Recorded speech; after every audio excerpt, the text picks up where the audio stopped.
Good morning. Good morning. Hi, everybody. Happy Friday. Happy Friday. Happy Field Day. Happy Field Day. Check us out. We are in the spirit of wearing our Field Day shirt today. Yes.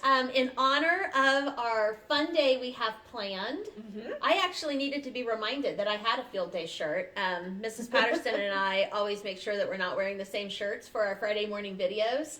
So we do a check-in on text each morning, and Mrs. Patterson said, I actually think we should wear the same shirt today because we both have it.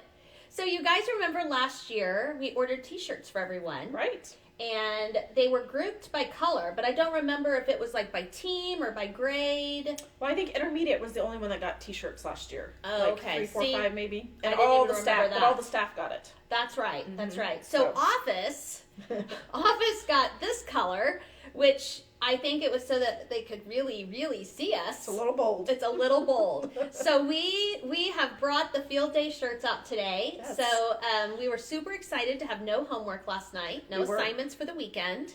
And I don't know, there was an opening ceremony with the Field Day, and there's activities posted on Mrs. Hessman's webpage that coincide with the National Field Day. Yeah. So I know it's windy, but the sun is shining, It is. and it's not a bad temperature out. So hopefully our kids are out and playing today and enjoying no schoolwork and just having a really good time with physical exercise and games and with their family. Take lots of pictures. Take Send lots us. of pictures, yes. And what is our hashtag? Mustangs at Play? Mustangs at Play. Mustangs at Play. So just like at the beginning, we've been, actually throughout continuous learning, we've been using Mustangs at Home. But today we want you to use Mustangs at Play and share pictures through social media, hashtag it so that we can see what all you're doing. And then also, because it's a national event, they're tracking how many students participate. So in the email today that we are going to send out at noon, there's going to be a sign-up genius.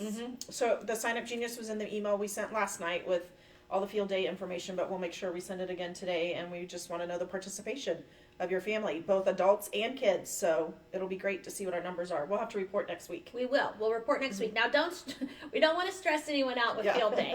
Yeah. So if mom and dad's work or whatever situation the kids are in today, if it doesn't work today, nobody panic. Field Day is absolutely optional. It's just a fun break at the end of the week. So, and I think Mrs. Hessman's going to leave all the activities up on her webpage for the next several days.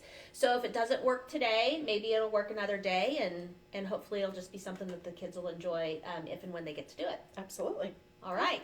So we are sending our email out today at noon, and we are, believe it or not, starting to sort of wrap up the school year. This is we're in, as we end this week, we really only have one full week left, which is next week, and then a short week after that before we really officially end the school year. So we are going to include in the email today a bunch of dates that are coming up, sort of the last days of.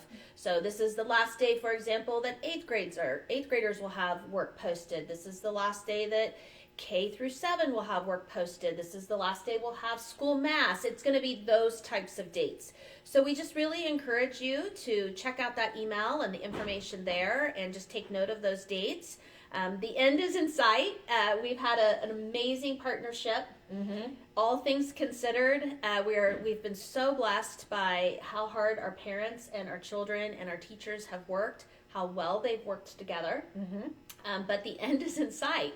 And so as we look forward to that end, we just know there's going to be more information to share. So that's the start. We're going to start that today in the email. Excellent. So we've been getting a lot of questions about things related to summer resources, and summer school. So we want to spend a little time this morning just talking through that. Initially, we weren't sure what the regulations from the health department and the state were going to be about summer school. So initially we were thinking that we would not be able to hold any sort of camps or summer school options for our families. But just this week that has changed. And we have actually been strongly recommended by the diocese and the state to hold summer programs, but not until July. Right. So we won't be able to do anything until July 1st. And even then, we'll be operating under certain guidelines. But we will be in touch for those parents who were anticipating summer school based on conversations at conferences. We'll be in touch soon about what that will look like. But a couple of things that I think we feel pretty confident sharing today is that, one, we will probably have a more traditional summer school format option for our families. Mm-hmm. Two, it will be free of charge. It will be offered as a free resource for our families. And three, nothing will happen before July 1st. So we will be in more contact soon, but those are just some glimpses at what to expect. The other questions that we've been getting is what can we do to help our families with summer activities, summer learning, just keeping the kids busy over the summer. So do you want to talk a little bit about the spreadsheet that we're going to have the teachers put together? So one of the things that we've asked the teachers to do is, as they're wrapping up their lesson planning, is to be thinking of activities and skills that the kids could be working on over the summer. Kind of by grade level. And so we're going to put together a little Google Doc spreadsheet with all those resources, and we'll get it sent out to parents so that they have some resources to continue with their learning that they've been doing during the fourth quarter. Yeah, our teachers have found some really creative places on the internet and some different sites that I think will be helpful. Right. Just yesterday, we were talking with third grade, and Mrs. Sullivan was sharing that one of the activities they've been using, maybe Happy Math, Happy Number, or something like that, it actually has a module that goes into the summer. Oh. So that's a perfect example of some things that we might be able to share out with you to use as a resource. So I think we would probably have that maybe sent out by the actual last day of school, maybe May 21st. Probably give our teachers some time to build that document. They need a little bit of time to think through that. The other thing we've been getting a lot of questions about, and I wish we knew the answer, is what are we going to do in August? So obviously states, including ours, are starting to slowly reopen. We have no idea whether we're going to slowly reopen, close back, slowly reopen. I mean, it could be that it'll just be sort of waves throughout the summer.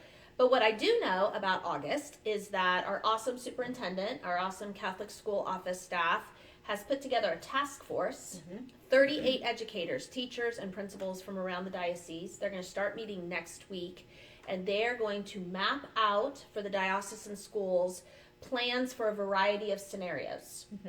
Whether that's a new normal and we're all back together, whether that's an alternative schedule, whatever it looks like based on what we've been told we can do for K-12 schools by the state and by the health departments. And so just know that there's so many people working so hard behind the scenes to anticipate as many scenarios as they can, so that when we progress through the summer, that we can keep you informed about what that might look like. It's hard to believe, like we're trying to wrap up the school year, but at the same time, we're already focusing on what next school year might look like too. It's true. Yeah. So, and I mean, I always feel like May, you have one foot in one school year and one foot in the other school year, and I guess it's still true even with the pandemic and continuous learning. We are still wrapping this one up, and we're already planning for the next. So, boy, we would all really like to be back here together, wouldn't we? We would love it. We would love it, but we always want to be safe, and we always want to follow the protocols, and we're getting amazing leadership from our diocesan administrators. So when we know, you'll know, and we promise to keep in close communication. So next Friday will be our last video. Yes. So we're just going to do this one more time. So we're excited. We're excited to spend these mornings with you, but we'll probably be wrapping this up next Friday, and this next Friday will also be our last noon email. So we will continue to stay in touch. We just probably won't be doing our talk show format. Yeah, weekly. Yeah. So, okay, well, look for the email at noon. And as always, if you have any questions, any concerns, we are all here to support you and to help you. And we hope everyone just has great family time this weekend. To all of our mommies out there, we wish you a happy Mother's Day. We hope it's a beautiful day for you. Happy Mother's Day. Happy Mother's Day.